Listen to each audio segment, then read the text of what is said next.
ഈശോയെ പരീക്ഷിക്കുന്ന സമയത്ത് സാത്താൻ ഒരു പ്രസ്താവന നടത്തും. നമുക്ക് തീരെ ഇഷ്ടപ്പെടാൻ സാധ്യതയില്ലാത്ത ഒരു പ്രസ്താവനയാണത്. മത്തായിയുടെ സുവിശേഷം 4-ാം അധ്യായം 8-9, മാത്യു ചാപ്റ്റർ 4 വേഴ്സ് 8 and 9.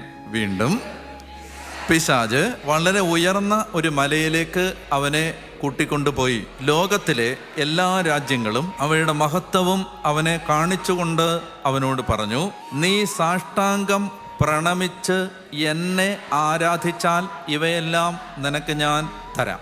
ഇതെന്നെ ഏർപ്പാടാ. ഈ ഭൂമി സൃഷ്ടിച്ച പ്രപഞ്ചത്തിൻ്റെ വിധാതാവിനോട്, ക്രിയേറ്റർ ഗോഡിനോട് ക്രീച്ചർ പറയാണ്, നീ എന്നെ ആരാധിച്ചാൽ നീ സൃഷ്ടിച്ചതെല്ലാം ഞാൻ നിനക്ക് തരാമെന്ന്. മനസ്സിലായല്ലോ? ഇത് നമുക്ക് അസ്വസ്ഥത ഉണ്ടാക്കുന്ന ഒരു സ്റ്റേറ്റ്മെൻ്റാണ്. കാരണം ഇത് ഈശോയോടാണ് ഈ പറയുന്നത്. ഈ പ്രപഞ്ച സൃഷ്ടാവായ ദൈവം, അവനിലൂടെയാണ് എല്ലാം സൃഷ്ടിക്കപ്പെട്ടത്. അവനെ കൂടാതെ ഒന്നും സൃഷ്ടിക്കപ്പെട്ടില്ല. യേശുവാണ് principle of creation. Through him everything is created. ആ ജീസസിനോട് സൈറ്റൻ പറയാണ്, നീ എന്നെ കുമ്പിട്ട് ആരാധിച്ചാൽ whatever you created I will give you back. So what is the logic?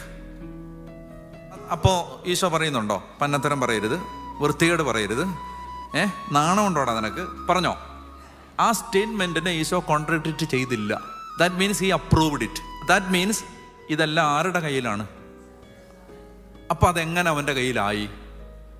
അതാണ് അത് എങ്ങനെ അവൻ്റെ കയ്യിലായെന്ന് ചോദിച്ചാൽ, എവിടെല്ലാം പിശാചിന് ഡയറക്റ്റ് ഓർ ഇൻഡയറക്റ്റ് വർഷിപ്പ് നടക്കുന്നുണ്ടോ അതെല്ലാം സാത്താൻ്റേതായിട്ട് മാറും. This is the principle. എവിടെല്ലാം സാത്താന് ഡയറക്റ്റ് ഓർ ഇൻഡയറക്റ്റ് വർഷിപ്പ് നടക്കുന്നുണ്ടോ അത് മുഴുവൻ സാത്താൻ്റേതായിട്ട് മാറും.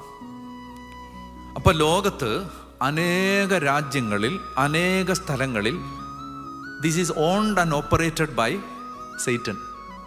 Y? Because due reverence, due worship is offered to him on a daily basis. അത് പാപത്തിലൂടെ ആവാം, ദൈവനിഷേധത്തിലൂടെ ആവാം, അത് ദൈവത്തെ വെല്ലുവിളിക്കുന്ന സിസ്റ്റത്തിലൂടെ ആവാം, ദൈവത്തിന് പകരം ആൻറ്റി ക്രൈസ്റ്റിൻ്റെ സ്പിരിറ്റുള്ള അവനവനെ തന്നെ ദൈവമാക്കുന്ന ആളുകളുടെ ലീഡർഷിപ്പിലൂടെ ആവാം. പല രീതിയിലാണ് ഇത് വർക്ക് ചെയ്യുന്നത്. സൈറ്റന് ഒരു ഓണർഷിപ്പ് മിക്കവാറും എല്ലാ ഇടങ്ങളിലും ഉണ്ട്. അതുകൊണ്ടാണ് യേശു അപ്പസ്തോലന്മാരെ അയച്ചപ്പോൾ അവരോട് പറയുന്നത്, പിശാചുക്കളെ എവിടെ ചെന്നാലും the first thing you need to do is cast out demon.